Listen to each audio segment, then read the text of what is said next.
Hello, my dear friends. Tonight we're going to step into a very different kind of darkness in history, a place where the term serial killer didn't even exist, yet creatures with the nature of demons had already been wandering for a very long time. In those days, war, plague, and religious faith formed the perfect veil to hide everything, from disappearances to chilling chains of murders. No one had a concept of a serial killer, but the crimes were quietly multiplying like poisonous mushrooms after rain. The murderers we're about to talk about were not only brutal, they went far beyond even the harshest norms of their own age, and perhaps, after hearing the following names, you may find yourself shivering at the thought of their crimes.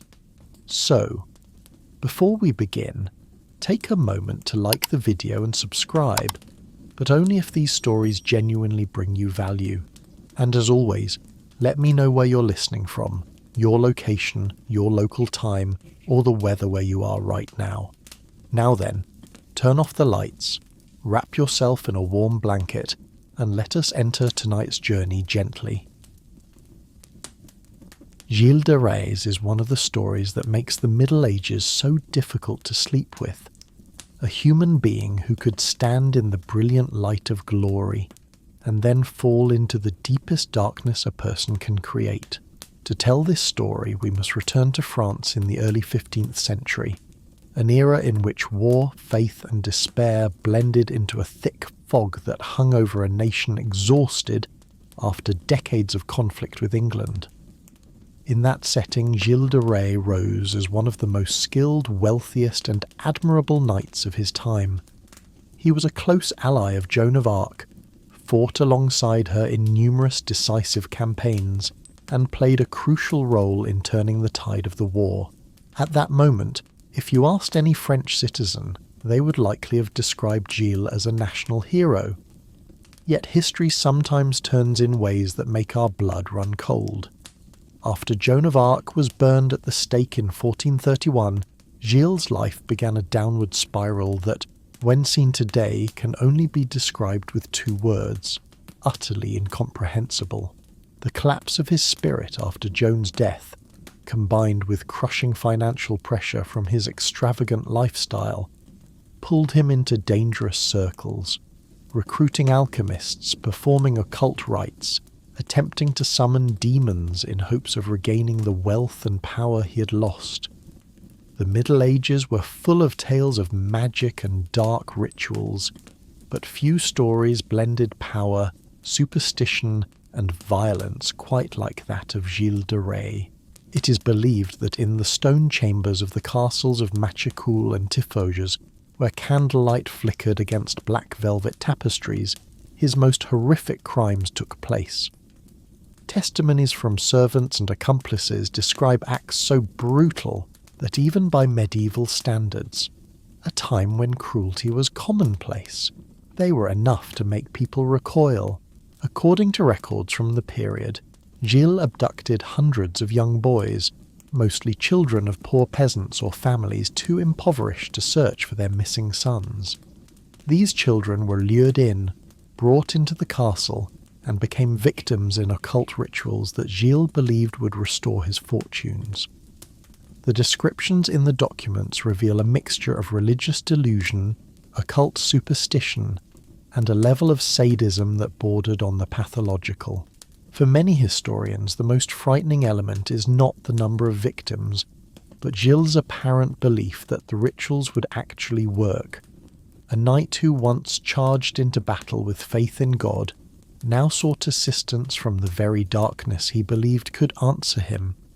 This contrast creates a painful paradox. A man who fought for faith and light, sinking into deeds that made people call him demonic. By 1440, this chain of crimes was finally exposed. A dispute over property, something seemingly trivial, accidentally triggered an investigation by the church and the crown. The secrets within Gilles' castle walls were torn open piece by piece. Witnesses confessed truths that many had suspected but were too afraid to speak. The trial, held under the supervision of both secular and ecclesiastical authorities, was suffocatingly heavy. The confessions were recorded, some of them likely extracted under pressure, but the overall picture that emerged was unmistakably grim. Witnesses described the scene in court as both tragic and terrifying. Gilles, a towering nobleman, a knight once celebrated, standing before the public with a face that reflected both collapse and despair. At times he wept, at times he begged, at times he seemed crushed beneath the weight of the sins he had created for himself. It was not merely a criminal trial. It was the unmasking of a man once considered an icon. That was the greatest tragedy.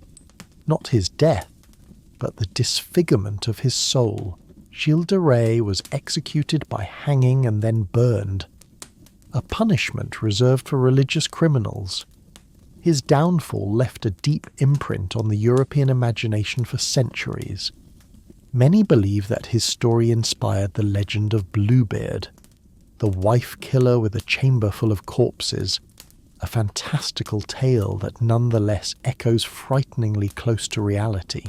When we recount this story in its historical context, what chills us is not only the brutality, but the psychological descent from light into darkness.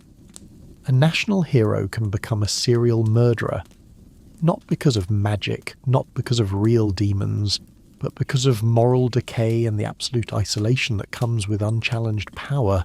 That is the bitter lesson the Middle Ages leave us. The most terrifying demon does not always emerge from the shadows, but sometimes from within the very person society once revered. Elizabeth Bathory has always appeared in European history as a figure both elegant and chilling, a silhouette that combines aristocratic beauty with a level of cruelty so extreme it seems almost impossible to believe. When people call her the Blood Countess, the name is not merely a legend, but the result of hundreds of testimonies, court records, and whispered stories that spread across Hungary and Transylvania for more than 4 centuries. And to understand why a powerful noblewoman became one of the most brutal female serial killers in history, we must return to a world in which feudal power was a cloak that both protected and concealed the darkest of secrets. Elizabeth Bathory was born in 1560 into one of the most illustrious families in Central Europe, one that owned more lands, wealth, and influence than some kings in the region. She was highly educated, fluent in several languages, able to read and write at a time when even many noblemen were not afforded the same opportunity. A woman of intelligence, power, and beauty is frequently praised in contemporary accounts. Yet within the glittering setting of Chakotich Castle, where she spent much of her life, there was always something unsettling. Screams slipping through the night, servant girls disappearing without a trace, and rumours of disciplinary investigations that no outsider was permitted to witness. The most famous legend claims that Elizabeth believed in one thing, that the blood of virgins could keep her eternally young. This story, later amplified by Hollywood and literature, became a symbol of her supposed monstrousness. But even if exaggerated, the trial records and the testimonies of dozens of witnesses reveal a horrifying truth. For many years, hundreds of young girls, mostly the daughters of peasants who worked as servants in the castle, vanished. Those who escaped spoke of being beaten with heated iron rods, pierced with needles, starved, or left outside in the freezing snow. Some were flayed, some stabbed, some tied up and left to bleed to death. What made the case even more terrifying was its systematic nature. This was not a momentary outburst of madness. It was a deliberate, sustained cycle of violence lasting decades, aided by housekeepers, loyal servants, and even members of her extended household. Many historians argue that her cruelty stemmed not only from personal psychology, but also from the absolute power she wielded. In that era, feudal law could barely touch the nobility. A peasant girl disappeared. No one asked questions. A grieving family cried out. Their voices meant nothing against the gates of a castle. Everything changed only when Elizabeth upgraded her victims. She began taking in young noblewomen as apprentices. This was a boundary she could not cross. When daughters of influential families vanished, the rumours, previously dismissed as folk gossip, became a direct threat to the prestige of the Hungarian crown. The court launched an investigation, sending officials to Shaktish Castle, and what they discovered horrified them. Bodies hidden in walls and cellars, corpses deformed by torture, and half-dead girls lying everywhere. Because she was a noblewoman, Elizabeth was not dragged to the gallows like others, but the crown had to act quickly to contain the outrage spreading across the realm. She was walled up inside a single room of her own castle, the windows bricked over, leaving only a small opening through which food was passed. No public trial, no torture, no burning at the stake.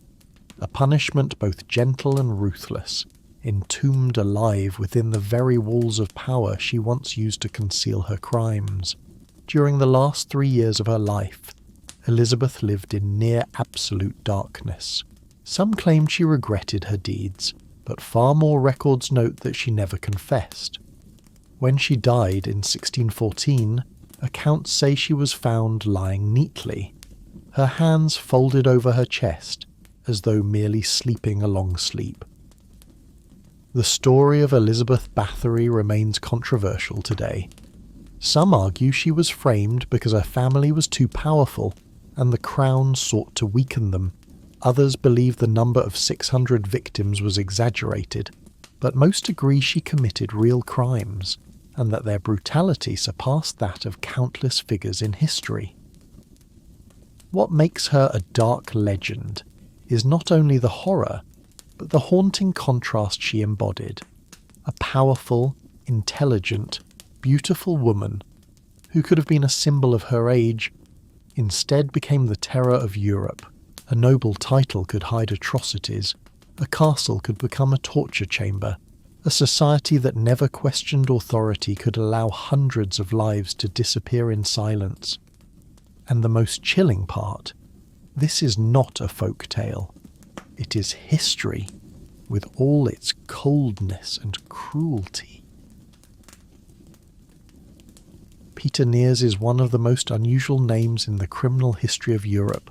A wandering murderer, a roadside bandit, and yet a man whom the people of his time endowed with supernatural abilities so absurd they are at once laughable and deeply unsettling.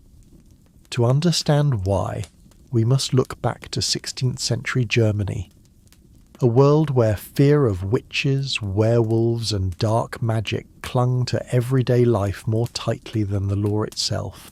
It was within this shadow-soaked landscape that someone like Niers could remain hidden for 16 years, becoming a legend of crime interwoven with superstition, and eventually dying in a manner that still sends chills down the spine of anyone who reads about it.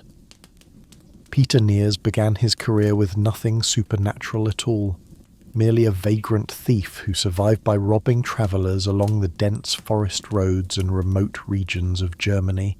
But what made him different was the story that people wove around him.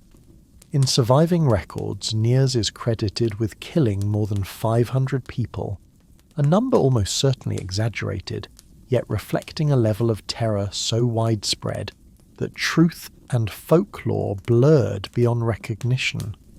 To the common folk, he was not just a criminal, he was a living demon. Part of this aura of dread came from the objects people claimed he carried in his coat. Severed hands and feet of children, organs and hearts, believed to be ingredients for sorcery. Contemporary accounts describe him as someone who could transform into animals, turn invisible, or slip past guards without being seen. Of course, you and I, living in the 21st century, might smile at such ideas, but in an age when witchcraft was considered real, when any strange sound in a night forest could be blamed on the devil, believing in a shape-shifting murderer was not far-fetched. The truth, however, was far more mundane. Niers was simply an extraordinarily skilled drifter. He changed his clothing, his trade, and even his voice depending on where he travelled. He merged seamlessly into crowds of beggars, fake fortune-tellers, mercenaries and peddlers, groups whose identities no one bothered to question in that era. The fear of the people became his perfect cloak of invisibility. Whenever someone disappeared, villagers immediately whispered, "It was him, the man with magic," and the tale bought him yet more time.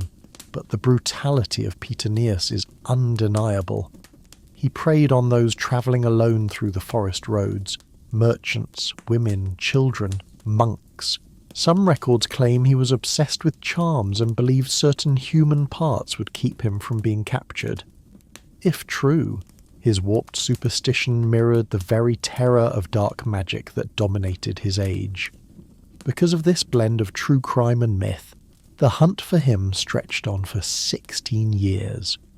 To put that into perspective, many modern killers are captured far sooner, despite DNA testing, surveillance cameras, and digital records. Yet a man like Niers, neither genius nor well-connected, merely a wanderer, managed to evade capture for over a decade. Partly because law enforcement was weak, but also because ordinary people, too frightened, inflated his legend until no one dared approach him. In the end, what ended Niers' long period of hiding was not magic, nor a grand pursuit. He simply forgot his bag. Inside were horrors that led an innkeeper to recognize him instantly as the man hunted for years. When local soldiers arrived, Niers had no chance to use sorcery to escape. All the mystique evaporated in that painfully ordinary moment. His execution, according to written accounts, was one of the most brutal punishments of the medieval world. He was broken on the wheel, torn apart piece by piece and finally burned alive. The savagery reflected the fury of the community, but also the era itself, in which law and superstition merged, allowing both crimes and punishments to spiral far beyond reason. Looking back at the story of Peter Niers, the most fascinating and frightening aspect is this. He was sustained not only by his murderous instincts, but by the collective fear of society. If the people had not believed he could vanish, or that he was possessed, he might have been caught long before. But superstition, mass panic, and the weakness of medieval institutions turned him into a dark myth, a kind of serial killer, thriving in the cracks of history. In the end, Peter Niers was no shapeshifter. He simply exploited the shadows that people cast for him. But the outcome was the same. He became a symbol of an age where the boundaries between murderer, witch and demon blurred so completely that history and folklore could no longer be separated. And that is what makes him one of the most terrifying figures of the medieval world. Not because of magic, but because sometimes all it takes is a story to turn a wicked man into a monster. Peter Stump, or the werewolf of Bedburg, is one of the most haunting criminal cases of late 16th century Germany, not only because of the brutality of the crimes, but also because superstition transformed a lawbreaker into a supernatural figure. Stump's story does not merely reflect the savagery of individual wrongdoing, it shows how a terrified community can weave a monster far larger than the man at the centre of it.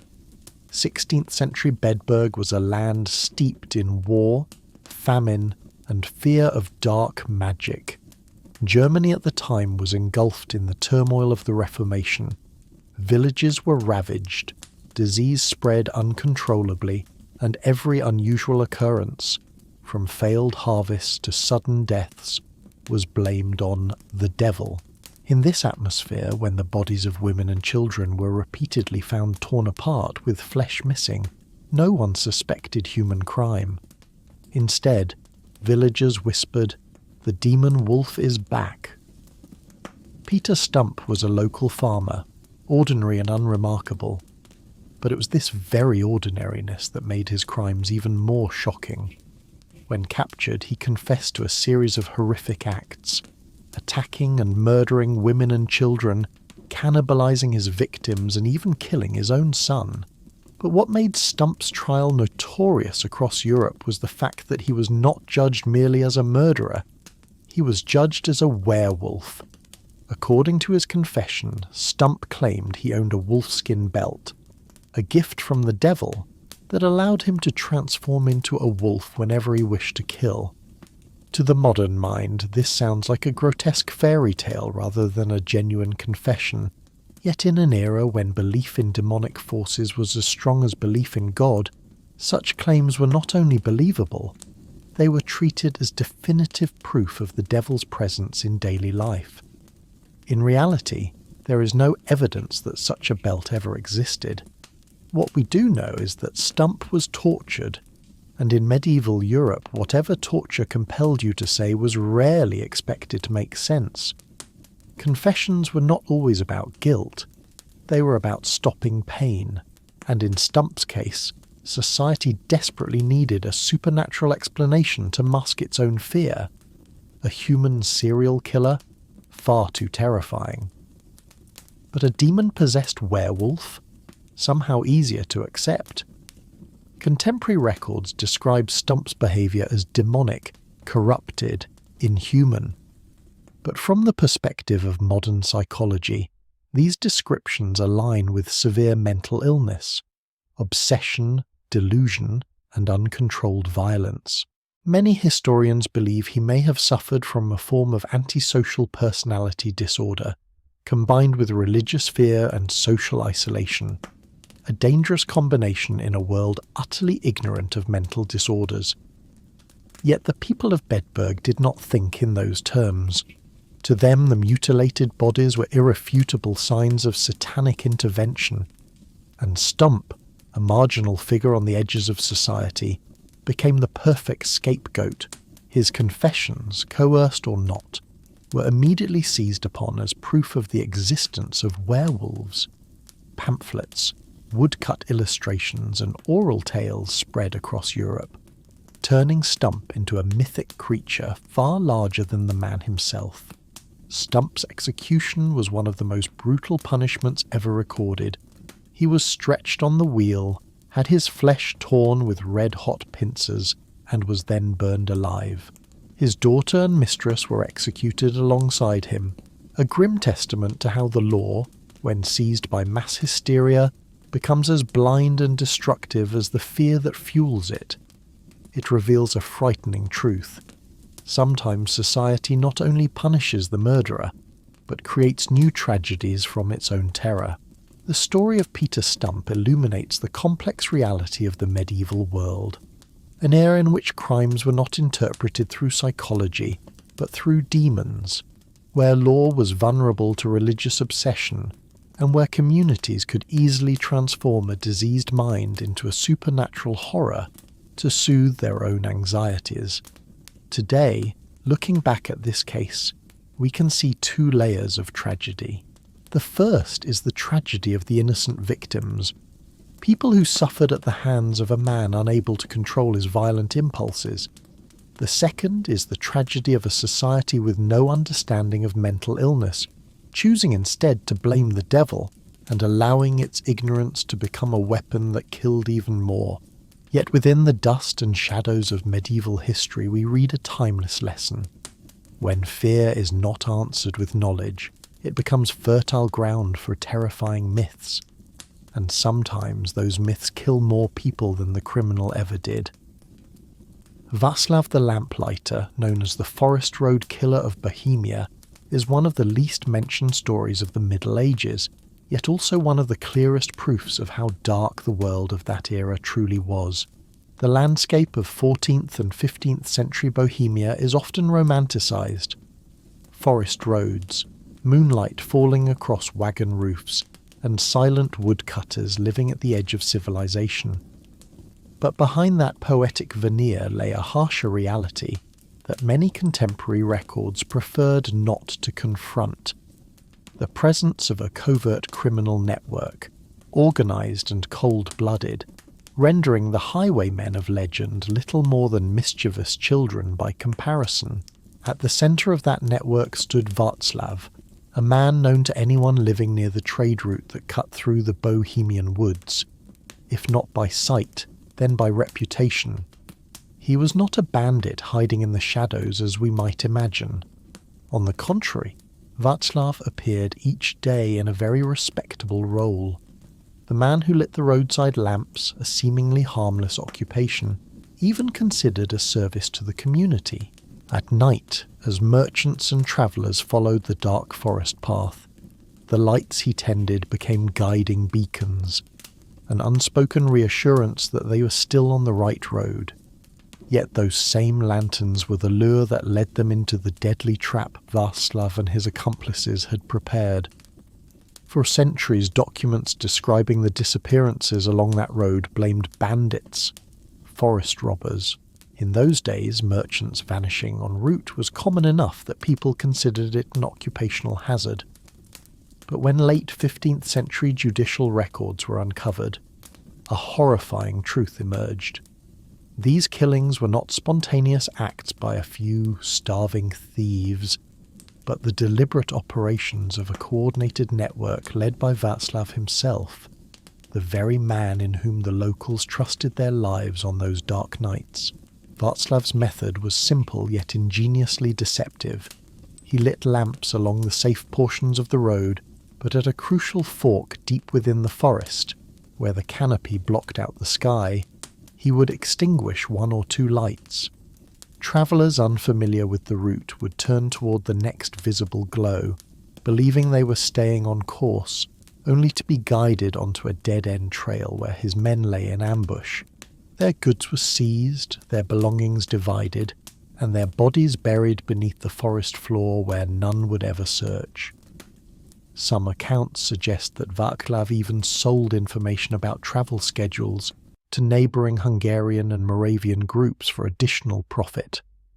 The travellers' deaths, therefore, did not always come at his own hands, but they all began with a lamp extinguished at precisely the right moment. It was this quiet subtlety that allowed Václav's network to operate for nearly 2 decades without detection.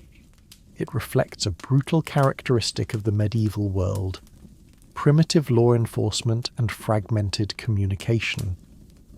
A merchant vanishing in the woods.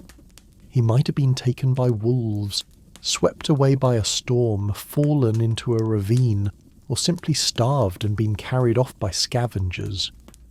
No one asked further questions. Such deaths sank into obscurity long before any investigation could begin.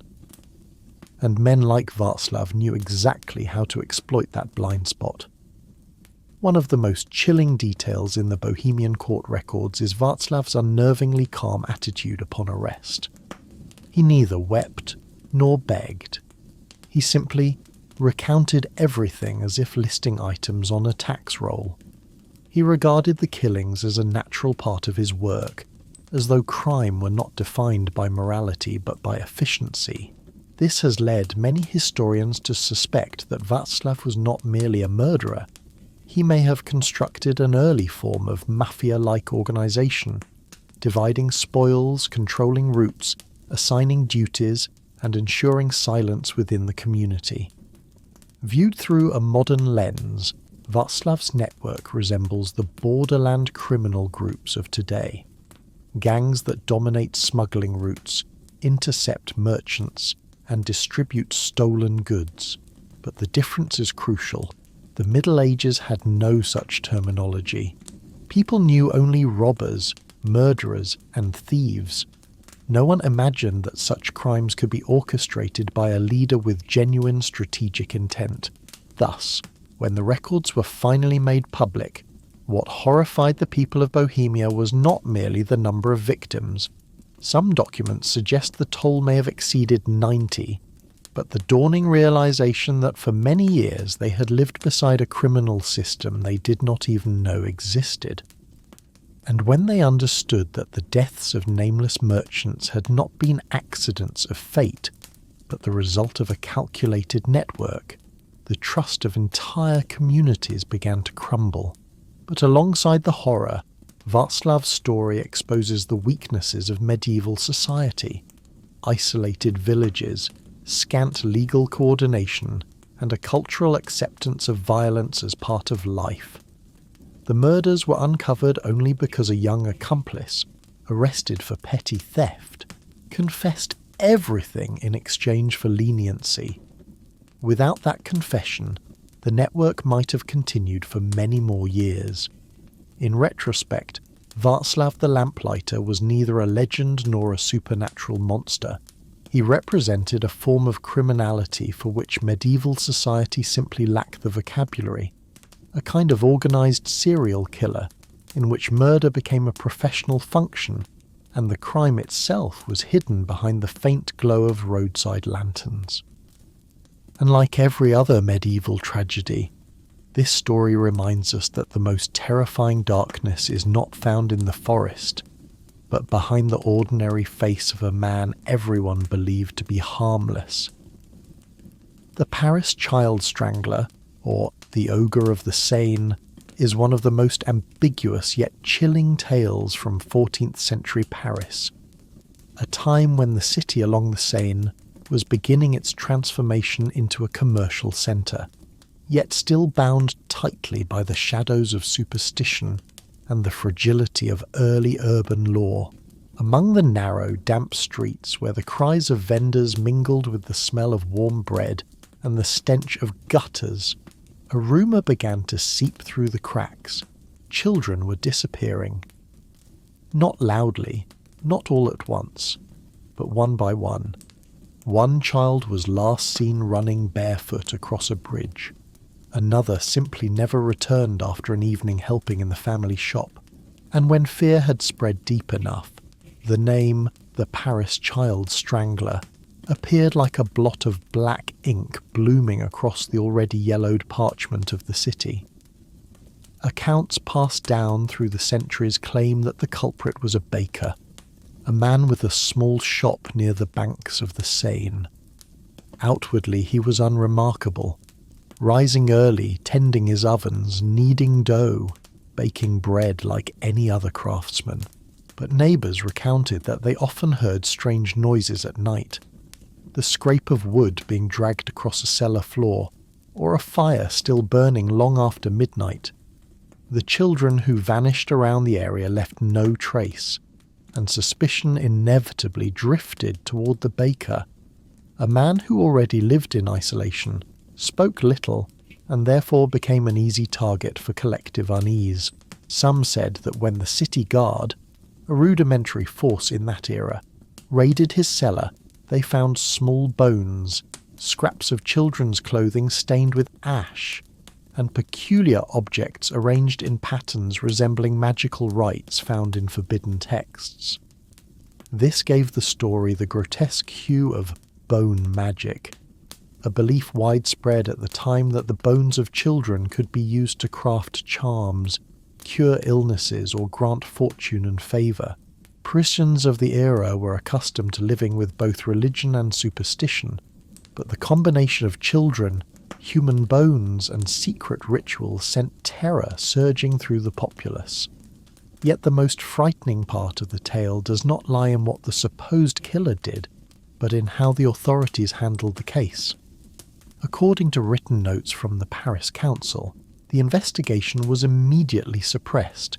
There was no public announcement, no open trial, not even an official confirmation that the culprit had been captured or executed. Only a faint line of text remains. For the preservation of public order, the details of this matter shall remain sealed. This reveals a disturbing truth. Parisian officials feared that a case involving children and bone magic could trigger citywide chaos in an age when any spark of collective terror might erupt into mass hysteria, mob executions, or violence against minority groups. Perhaps because of this, much of what we know today comes from unofficial notes, clerical journals, and the stories handed down through generations. Some historians believe the tale was exaggerated. Perhaps the baker killed only a few children in a fit of madness. Perhaps an entirely different crime was pinned on a solitary man to extinguish public panic. Or perhaps superstition had inflated a small incident into a dark legend. But whatever the truth, one fact remains. The disappearance of multiple children within a confined neighbourhood was far from ordinary, and the cautious silence of the authorities only deepened the mystery. This is what makes the case a quintessential medieval crime story. A convergence of scientific ignorance, fragile legal institutions, and the toxic intermingling of faith and superstition. A man might be branded a monster simply for being different, or a true monster might be hidden away to preserve stability. In either scenario, medieval society stood upon an unstable foundation, where truth, fear, and power wove together until they became impossible to untangle. Seen with modern eyes, the contributing factors become clearer. If there was a culprit, he likely suffered from severe psychological disorders no medieval physician could recognize. The use of human bone for spiritual purposes reflects deeply rooted folk beliefs, and the Paris Council's suppression of information reveals a governance style built around controlling fear rather than embracing transparency. But for people living in the 14th century, all of this was filtered through a very different lens. The lens of a world where darkness was constant, and where even a single rumour could extinguish every candle. Thus, the tale of the Ogre of the Seine is not merely a gruesome crime.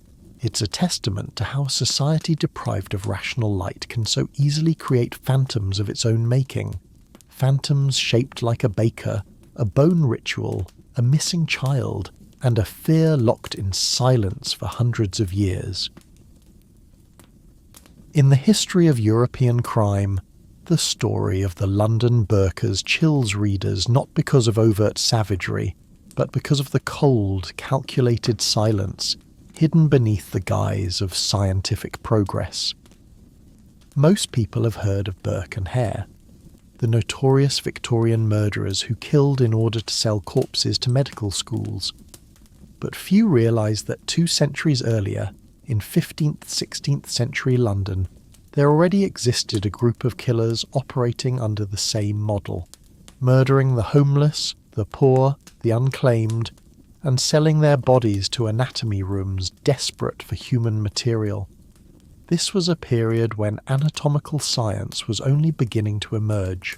Medicine wished to advance, yet law and religion restricted the use of cadavers, and when demand rose while legal supply remained scarce, that ethical vacuum became fertile ground for shadows to grow.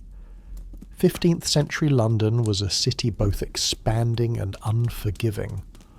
The rundown labour districts near the docks, the shack settlements along the Thames, and the crowded street markets were full of people with no family, no property, and no legal protection.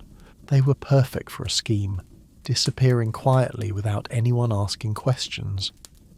These were the people targeted by the London burkers. They were not deranged madmen like some other medieval killers. They were calculated, purposeful, methodical, and most dangerously, they had customers among the intellectual elite. Secret dissection rooms, known as anatomy schools, operated in hidden corners of London. Some physicians longed to understand the human body, but were not permitted by the church to dissect freely. The law allowed only the bodies of executed criminals, but that number was far too small for training or research, so they turned to unofficial suppliers. It is difficult to identify exactly who purchased the bodies because the surviving records are deliberately evasive, but the scattered confessions tell a horrifying truth. The burkers killed to order. Their methods were simple yet brutal. Approach victims in seedy taverns or public sleeping houses, intoxicate them or strangle them discreetly, since corpses without visible injuries fetched higher prices, then deliver the bodies to anatomy schools by night. The prices recorded in surviving notes varied by season, by demand, and by how fresh the corpse was. And what disturbs many historians most is this. The burkers were not a small group. Evidence suggests a network operating across London's labour districts, far more organised than previously believed. What made the affair even more frightening was society's silent complicity. Their victims were mostly poor, homeless, and marginalised. People the Crown barely acknowledged. When they vanished, there was no one to report them missing. If someone raised suspicions, they were dismissed with, "The poor often leave without a word." And so, for decades, this network operated beneath the noses of the church, the city authorities, and even respected scholars. Only in the late 16th century did clues begin to surface. A case came to light when a young physician reported that a corpse delivered to him was still warm. The revelation caused an uproar, but rather than exposing the entire network, the case was swiftly suppressed by influential figures. People who did not want the reputations of London's medical schools and intellectual circles tainted. The result? A few burkers were punished, while the rest of the system sank back into silence as though it had never existed. This is what sets the London burkers apart from other medieval killers. They did not murder for twisted pleasure, nor for superstition, nor out of uncontrollable violence. They killed for a market created by people who sought scientific progress but lived in an era with no legal framework to support its ambitions. This was the dark underside of the Renaissance of knowledge, when the first sparks of science shone not only on discovery, but also on the shadows that society preferred to ignore. Today, historians often look back on this case and ask, how many early medical breakthroughs were built on the nameless deaths of the poor? How many renowned physicians were trained on cadavers born of crime? And was medieval scientific ethics truly more primitive, or simply an early version of the moral dilemmas we still face today? The story of the London burkers reminds us that progress is never free. Every scientific step forward has a shadow, and sometimes that shadow takes the shape of people who know exactly what they are doing, but choose to continue for money, for influence, or because the system allows them to disappear into the dark. This is not merely a crime story. It is a mirror reflecting the complexity of medieval Europe, where knowledge and violence occasionally walked side by side while no one dared to ask, what is the value of a human life?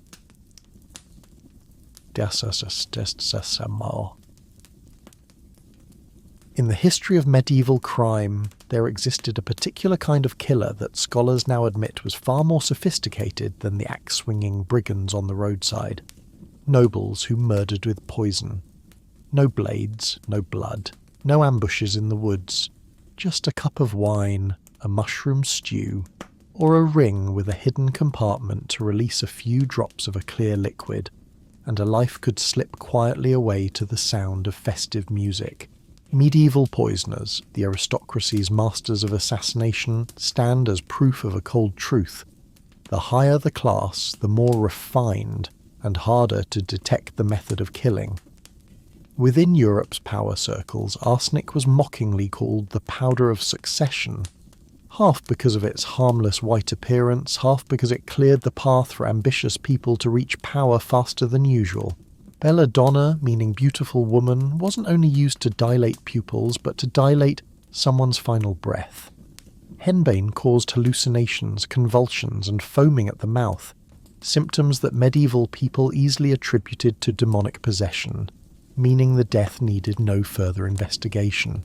When historians examine the string of suspicious poisonings across 15th and 16th century courts, they realise, had the term serial killer existed then, the top of the list would likely have been filled not by peasants or drifters, but by nobles. No discussion of medieval poisoners would be complete without Catherine de' Medici, a woman shrouded in rumour, suspicion and legend. Though modern historians attempt to rehabilitate her reputation, the truth remains that throughout the 16th century, Catherine was widely viewed as a queen of shadows, orchestrator of a clandestine poisoning network. At lavish Parisian banquets, influential figures reportedly collapsed with strange symptoms. Rumours claimed Catherine commanded a cadre of royal physicians skilled in concocting poisons, along with a collection of hollow rings designed to drip a lethal drop into any wine cup she wished. Exaggerated or not, these stories reflected a very real fear. Royal power could kill without drawing a sword. In Italy, the Borgia family became the emblem of ruthlessness, hidden beneath a veneer of sanctity. Rodrigo Borgia, later Pope Alexander VI, and his son Cesare were rumoured to possess a poison called cantarella, odourless, tasteless, slow-acting, and perfect for discreet murders during feasts. Cantarella entered legend so deeply that centuries later, Italian writers still used it as a symbol of Renaissance corruption. While the historical accuracy of such claims is debatable, one thing is undeniable. The Borgia court was surrounded by death so mysterious that the statistics themselves appear abnormal. What is striking is this. Medieval poisoners fit the modern definition of serial killers perfectly, yet were almost never treated as criminals. A wandering killer who murdered 3 people could be torn apart in public, while a noble who killed dozens with arsenic was considered clever or politically astute. Poison created a beautiful death. No blood, no screaming, no witnesses, and most importantly, the victims often had enemies, so their sudden deaths were easily dismissed as the natural outcome of court politics. This forces historians to ask, were there far more serial killers in the Middle Ages than we imagine? Or did the elite simply possess enough power to make every crime seem reasonable? Court records from the era list countless deaths, with vague labels such as mysterious illness, sudden fever, wasting, or sometimes just one phrase, God's will. And when the legal system relied heavily on religious interpretation, an unexplained death could be deemed divine rather than criminal. Perhaps the most chilling aspect is not the number of victims, which we can never know, but the systematic nature of these assassinations. Dinners, festivals, weddings, occasions meant for unity, became stages for meticulously arranged deaths, and the perpetrator often sat right beside the victim, clinking glasses, smiling politely as they wished them good health.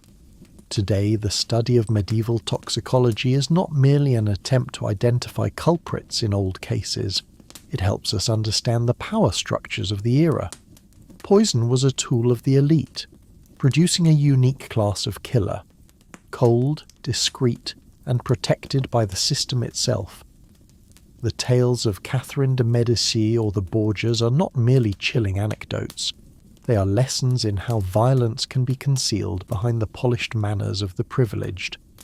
And looking back, we realise that the Middle Ages did not only produce killers lurking in the shadows, it also produced assassins draped in velvet, holding noble titles, dining under golden candlelight, ordering death with a gentle nod. Therefore, when discussing medieval serial killers, the most frightening figures may not be those with axes or claws, but those on the throne, armed with arsenic in a powder box and power in their hands. In the medieval world, where faith governed every thought and every law, there existed a uniquely dangerous kind of killer, terrifying not because of how many people they murdered, but because they killed in the name of God's justice. These were individuals who did not need to hide, did not need to flee into the woods, and did not need to dispose of bodies in secret. Instead, they executed people in public squares, before the eyes of villagers, accompanied by prayer under the protection of the church.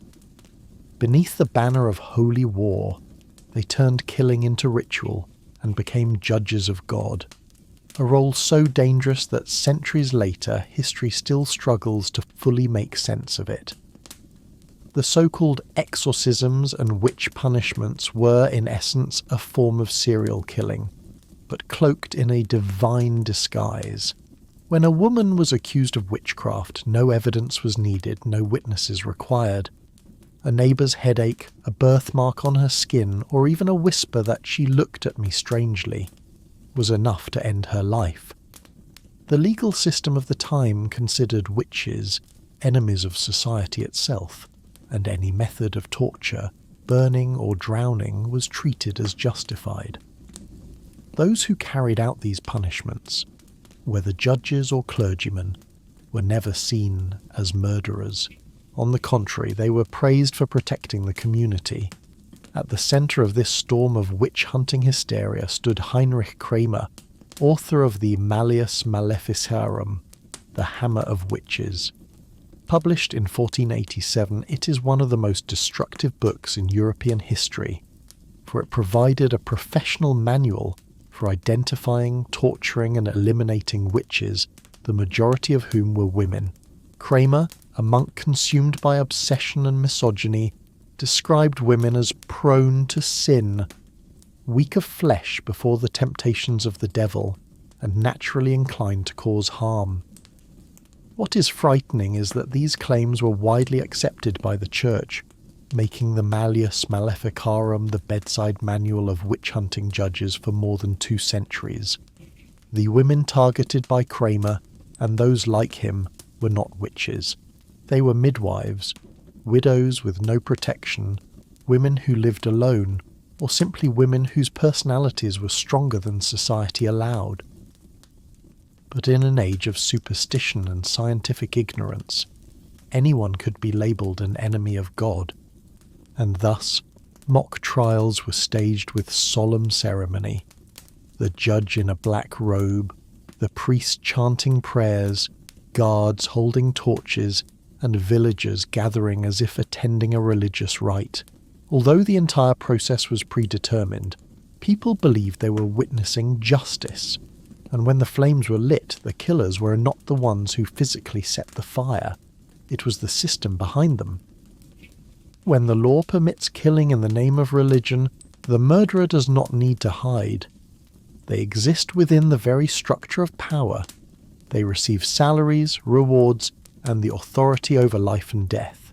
They are called defenders of the faith, even though they are destroying innocent lives through fear and absolute power.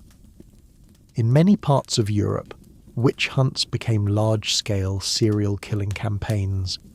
In Germany, Switzerland and France, there were periods when entire towns burned 20 or 30 people within weeks. In some places, the pyres burned so continuously that villagers eventually ran out of firewood. More horrifying still, many priests and execution teams used these trials to extort money, force confessions, or settle personal grudges. Some records even note that they deliberately targeted wealthy women as witches, so their property could be seized after execution. Holy war in this context was no longer a battle against evil. It became a smokescreen for organised killers, supported by law, by the church, and by a community terrified into obedience. They did not always intend to kill many people, but they killed regularly, repeatedly, and according to a formula, believing wholeheartedly that they were doing what was right. By modern definitions, this was a form of systemic serial killing, murder made legal. Looking back at the Middle Ages, what chills us is not only the brutality of those who carried out the acts, but the silence of the entire society. When power is draped in holiness, no one dares to question it. And so, murderers were nourished by fear, superstition, and ancient prejudices that humanity would need centuries to dismantle. Today, when we study the records of witch hunts, we see not only the victims, we see a lesson about the danger of power unaccompanied by science and reason. The medieval world produced killers who carried no weapons, lived not in forests and never needed to hide. They lived at the heart of authority, and each of their crimes was blessed with the sign of the cross. That is what makes them truly terrifying. In the collective memory of medieval Europe, the Children's Crusade is often retold as a tragic yet hazy story. Thousands of children leaving their homes, believing that their innocence and devotion could liberate Jerusalem, only to vanish into uncertain fates. Yet when examined through the lens of modern historiography, we find a far more chilling truth. This was not merely a tragedy of naivete, but an organised crime, a form of collective serial killing, except instead of blades or fire, the killers used betrayal, calculated deception, and the sale of human beings as merchandise. The story began around the year 1212, when Europe was drowning in a crusading fervour that had lasted more than a century. The failures of the First Crusades left the religious atmosphere heavy with desperation. People believed that God was punishing the world for its sins, and only pure-hearted beings could reopen the gates of Jerusalem. In this feverish climate, children, long seen as close to the angels, suddenly became the ideal saviour force. It was in this context that two Italian merchants appeared, claiming to be chosen by God to lead the children across the Mediterranean. They encouraged the young crowds with promises that the sea would part for them, that grand miracles would guide them to the Holy Land without weapons, without armies. Strangely, such fantastical promises were believed by thousands of children and by desperate parents. But beneath their sanctified facade, these two merchants were not devotees, not warriors, nor spiritual guides. They were shrewd human traffickers who understood perfectly how to exploit the religious despair of the masses and turn children into enormous profit. When the procession of young pilgrims reached the Italian coast, no miracle appeared. The sea did not part. No divine path opened toward Jerusalem. Instead, the traffickers had prepared ships in advance, ushering the children aboard under the promise that this is God's final blessing. And as the sails opened, the children realized that their journey was not headed toward the Holy Land, but toward the slave markets of North Africa, places where a healthy child could be sold at a price that would keep a merchant fed for years. What makes this crime horrifying is not only the scale, hundreds, perhaps thousands of children, but the method. Not direct violence, but persuasion.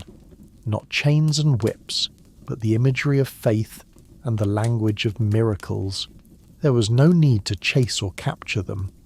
The children walked onto the ships themselves, surrendering their own fate. And that truth is what makes the crime so much more terrifying. It preyed upon the purest innocence human beings possess. Today, historians describe this event as a human trafficking operation disguised as a crusade, a criminal model far more sophisticated than any lone medieval murderer.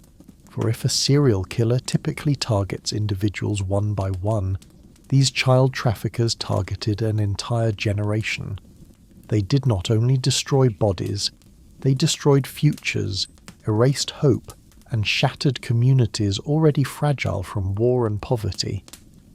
It was a form of mass crime not fueled by brute force, but by spiritual manipulation, the most frightening weapon in an age ruled by religion. What deepens the tragedy is that neither the medieval courts nor the church was able or willing to rescue the missing children, partly because of distance, partly due to lack of information, but largely because of shame. They had allowed a holy pilgrimage to become a trafficking disaster. And so, thousands of lives were swallowed by the North African deserts, nameless, without graves, remembered only as a rumour in ancient manuscripts. Looking back, we see that the Children's Crusade was not an odd accident of history. but proof of how vulnerable human beings become when faith is turned into a weapon. If the Middle Ages produced killers lurking in the shadows of forests, it also produced those who murdered in broad daylight in the name of God, with the unconscious approval of society. This story reminds us that in the medieval world, the most terrifying killers did not always use swords, fire, or poison. They used words, they used belief, and sometimes that alone was enough to create crimes more horrifying than any blade. Among the darkest legends of Scotland, Sawney Bean is a name that has haunted folk memory for centuries. A family of cannibals living in a sea cave, murdering hundreds of travellers, dismembering bodies, cooking flesh, and storing it like a pack of ravenous beasts. It sounds like a tale invented to frighten children, yet strangely it appears in multiple chronicles from the 16th to the 18th century. And it is precisely this blur between legend and reality that makes Sawney Bean one of the most puzzling mysteries of the late medieval and early modern periods. The story is usually told like this. Sawney Bean, also known as Alexander Bean, was a drifter, a man who refused to work and rebelled against the social norms of Scotland. He fled his home and hid away in a vast coastal cave in Ayrshire, a place where the rising and falling tide concealed all traces of its secret inhabitants. There, together with a woman said to share his brutal nature, he founded a secluded clan. According to legend, the pair produced dozens of children, who then interbred with one another to expand the family. In the darkness of the cave, a small community formed, one that survived on human flesh. Oral accounts claim that the Bean family did not exist for a few years, but for several decades, a fact that becomes horrifying when one considers how many victims they might have killed. Travellers passing through the remote highlands often vanished without a trace. Horses left by the road, overturned carts, scraps of clothing scattered on the ground, tiny clues, never enough for the Crown to identify the perpetrators. Even more disturbing, bodies were almost never found. It is said that the Beans ambushed passers-by at night, dragged them into the cave, butchered them with crude knives, hung the meat to smoke, or stewed it in great pots as part of their daily meals. But the gruesome details are only half of the mystery. The other half lies in the question that historians still debate today. Did the Sawney Bean family ever exist at all? The earliest written accounts appear unusually late, mostly from the Stuart era, after many generations of oral storytelling. Some scholars argue that the tale was political propaganda, crafted to demonise rebellious Scotland during the English Civil War. Others suggest that the Crown intentionally distorted the story. If a murderous clan had operated for decades under the king's nose, it would be an embarrassing sign of failure to protect the population. Thus, turning the case into a legend may have been a way to push it out of the realm of official history. Yet some historians believe that behind the legend lies a kernel of truth. In medieval and early modern Scotland, numerous criminal bands lived in isolation, wandering the forests and mountains and occasionally ambushing travellers. It's entirely possible that a group of people, not necessarily the incestuous family described in folklore, survived by robbing and killing on the roadside. During periods of famine or war, cannibalism was recorded in multiple parts of Europe. Stripped of its folkloric exaggerations, a criminal group using parts of their victims for survival is not impossible. The ambiguity lies in the claim of hundreds of victims, a number so large that it is difficult to imagine going unrecorded unless the Crown had strong reasons to hide it. One theory suggests that the remote routes where the crimes were said to occur were poorly monitored. Merchants often managed their own safety, and when they disappeared, few people reported it to authorities. This silence inadvertently allowed the legend to grow and mutate over time.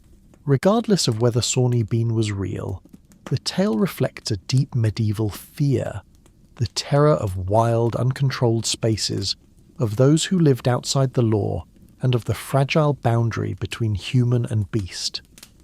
In the folk imagination, a cannibal family was not just the ultimate crime. It was a symbol of complete societal decay, of a world that could fracture into chaos. Viewed culturally, the Sawney Bean legend served as a warning story. Do not travel alone on desolate roads. Do not trust the crown to guarantee safety, and do not assume that evil always has a clear, recognisable shape. In the darkness of a Scottish cave, evil was born not from demons, but from human beings. Humans pushed to the margins of society, surviving on primal instinct, and becoming a terror that lasted for centuries. Wherever the truth lies, Sawney Bean remains a mystery history has never fully unravelled, a legend too horrific to believe, yet too detailed to dismiss. And it is within that margin, where history and folklore converge, that the story continues to live. An echo from an age when darkness and fear walked closely beside humankind. In every era of history, fear has the power to distort truth. But in the Middle Ages, when science had yet to enter daily life, when people faced forests, darkness, famine, and wild creatures with no protection except prayer, that fear could transform an innocent person into a murderous monster overnight. Wrongful accusations involving wolves, bears, or other predators stand as stark proof that superstition and customary law were two dangerous blades, capable of creating killers through rumour far more often than through real evidence. And when one examines the scattered records from the 13th to the 15th centuries, a sobering truth becomes clear. At times, the real culprit was nature itself, and the victims were innocent human beings. One of the most frequently cited examples is the case of children attacked by wolves, a tragically common occurrence in the forested and mountainous regions of medieval Europe. In times of hunger, when winter lasted longer than expected, or when war left fields strewn with corpses, wolf populations grew bold and desperate. They attacked livestock, then children gathering firewood, sometimes even infants playing in their own courtyards. But medieval people lived under a thick cloud of superstition, and many communities believed wolves were not ordinary beasts but familiars of the devil, creatures that walked between the human world and the spirit world. So when tragedy struck, few looked for paw prints, bite marks, or natural biological signs. Instead, they turned their eyes toward the most vulnerable person in the village, a poor widow, a solitary woman, or someone with an odd past, and swiftly transformed her into the supposed culprit. Some records show that a single, suspicious glance, a passing rumour, or simply the fact that a widow lived near the forest was enough to accuse her of shape-shifting into a wolf, or summoning wolves to kill children. Confessions were often forced through torture, and no one cared about evidence. The result? Innocent people were executed, burned, or driven out of their communities, and the bitter irony is that even after they were killed, the wolves continued to attack, yet no one dared to revisit their mistake. Another equally common tragedy involved bear attacks in the forests of northern and eastern Europe. Medieval brown bears were far larger than those of today, and they often lived near areas where people burned woodland for farming. When a person was found dead, their body torn apart, villagers, who had no understanding of animal behaviour, quickly labelled the culprit a werewolf, a forest demon, or a man-beast. To them, only a supernatural being could possess such strength and savagery, and to reinforce this belief, they often looked for someone in the community who fit the image of the possessed. Victims of these accusations were frequently individuals with mental illness, epilepsy, or unusual scars. Disturbingly little was needed to condemn someone. wandering at night, living alone or behaving strangely, was enough for a community to declare them a werewolf. Several court records from Germany and Poland preserve chilling confessions that modern scholars now understand to be the product of torture. Meanwhile, the physical remains of actual victims show clear signs of attacks by large predators, evidence that medieval people had no knowledge or tools to interpret. These wrongful convictions reveal something essential. In medieval society, justice was not grounded in evidence but in belief, fear, and convenience. A solitary widow was easier to blame than a wolf. A poor labourer was easier to hang than a bear. And when people lacked understanding of the natural world, they projected supernatural meaning onto it, sometimes at the cost of innocent lives. Yet behind these tragedies lies something deeper.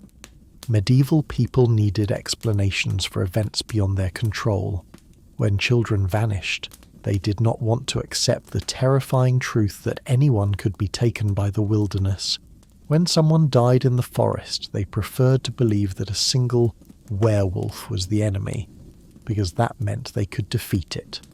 And so fear, combined with superstition, became a machine that manufactured murderers without ever requiring a real criminal. Modern scholarship, when re-examining these records, finds not only legal injustice but also the sociology of an age lacking scientific light. By analysing bite patterns, excavating bone fragments, or comparing cases of animal predation, researchers have shown that nearly all werewolves, forest demons, or mysterious killers were nothing but wild animals. The tragedy is that this truth arrived centuries too late, long after innocent men and women had died under false accusations. In the end, these medieval miscarriages of justice remind us that the most frightening monster is not the creature lurking in the woods, but humanity itself when it loses the ability to distinguish fear from fact. And in the deep, shadowed forests of history, these tragedies warn us that justice can only exist when people possess knowledge, reason, and the courage to face reality, no matter how terrifying that reality may be.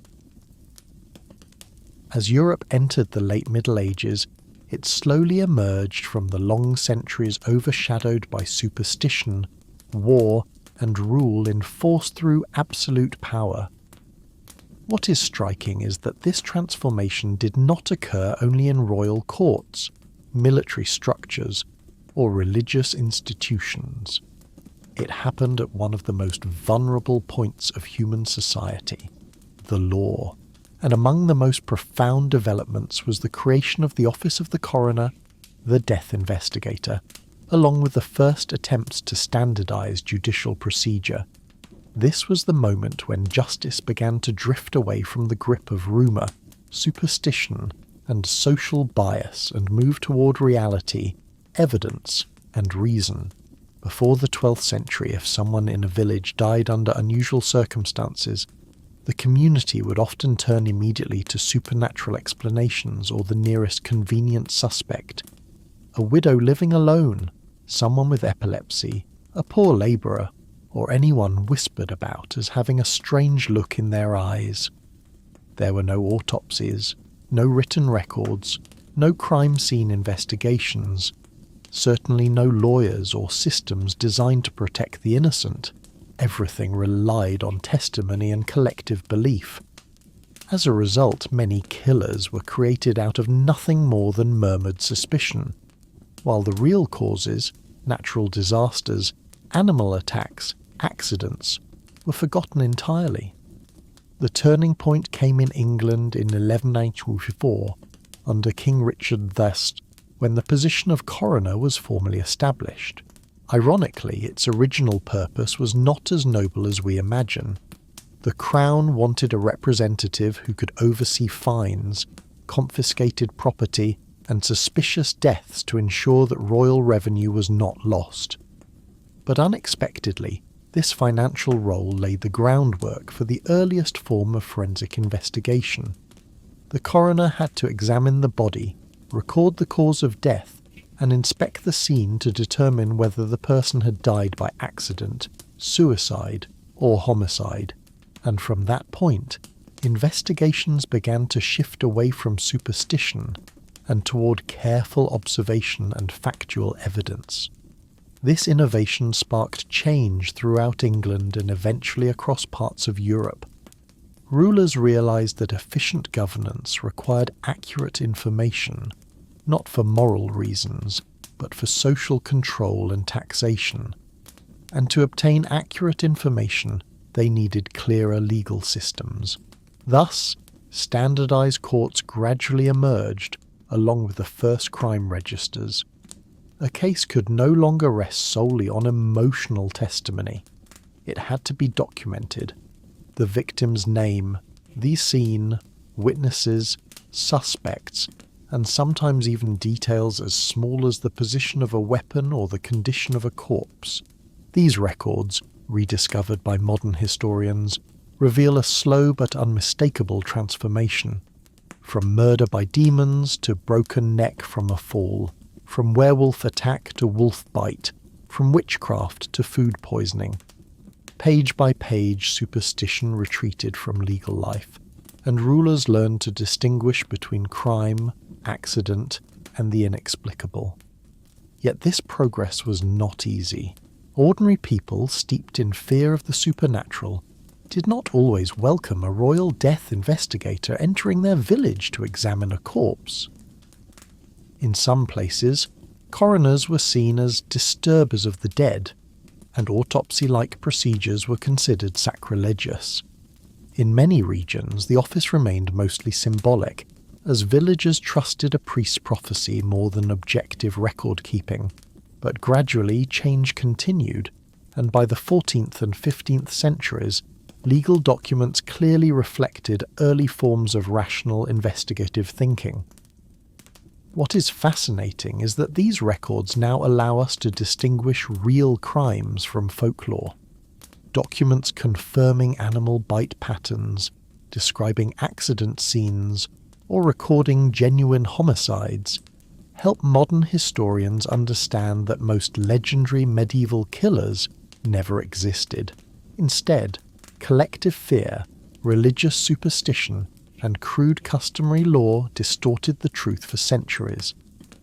The awakening of medieval law did not make society perfect, but it marked a crucial step, a foundation on which the Renaissance and later the Enlightenment would rise, eras in which reason replaced hearsay as the standard. And when we look back, it becomes clear that legal history is not merely the evolution of courts and statutes.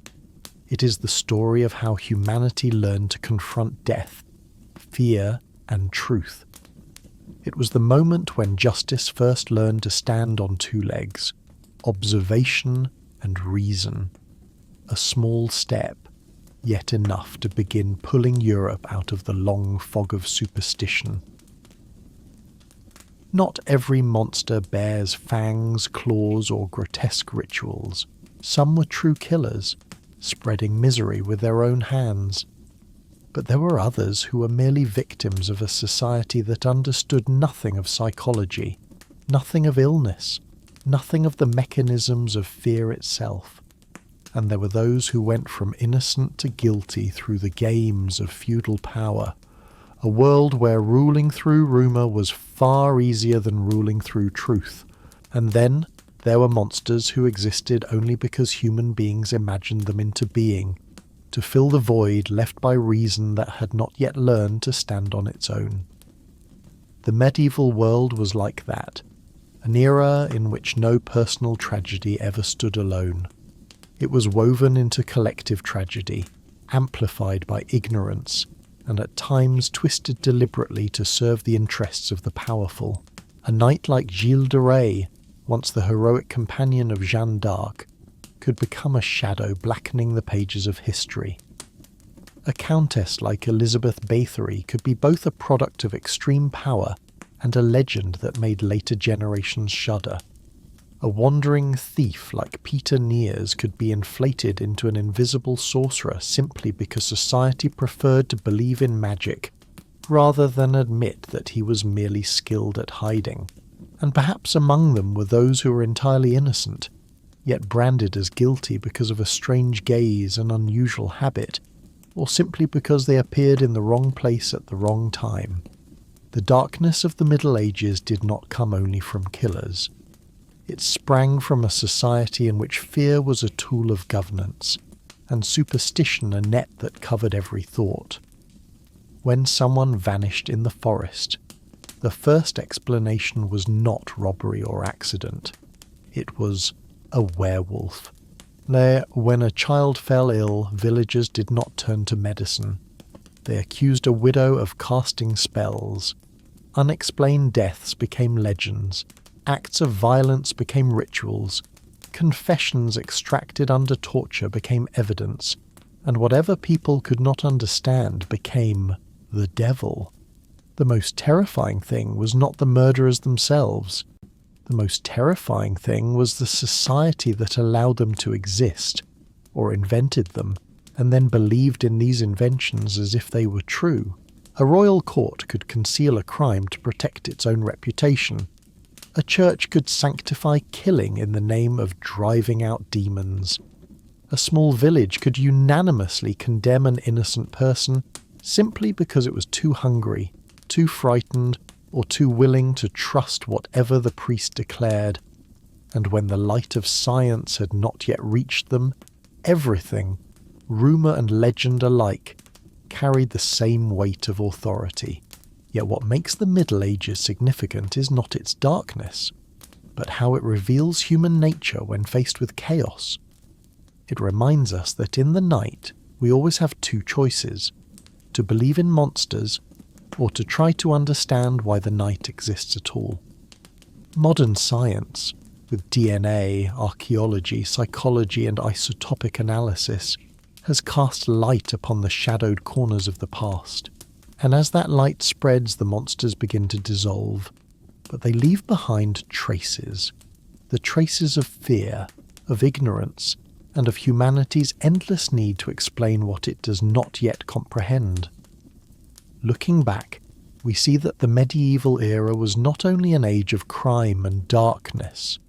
It was a mirror reflecting the collective mind of a world without science, without investigation, without any legal framework capable of protecting the truth. It shows us that real monsters are far rarer than imagined ones, yet both can be equally deadly. And perhaps the greatest lesson from all these stories is this: the light of knowledge cannot erase the past, but it teaches us that not everything frightening is real, and not everything real is frightening. Only by looking directly into the darkness without trembling can we truly know that we're walking toward the light. Good night, my dear friends, and may you be blessed with good health and well-being.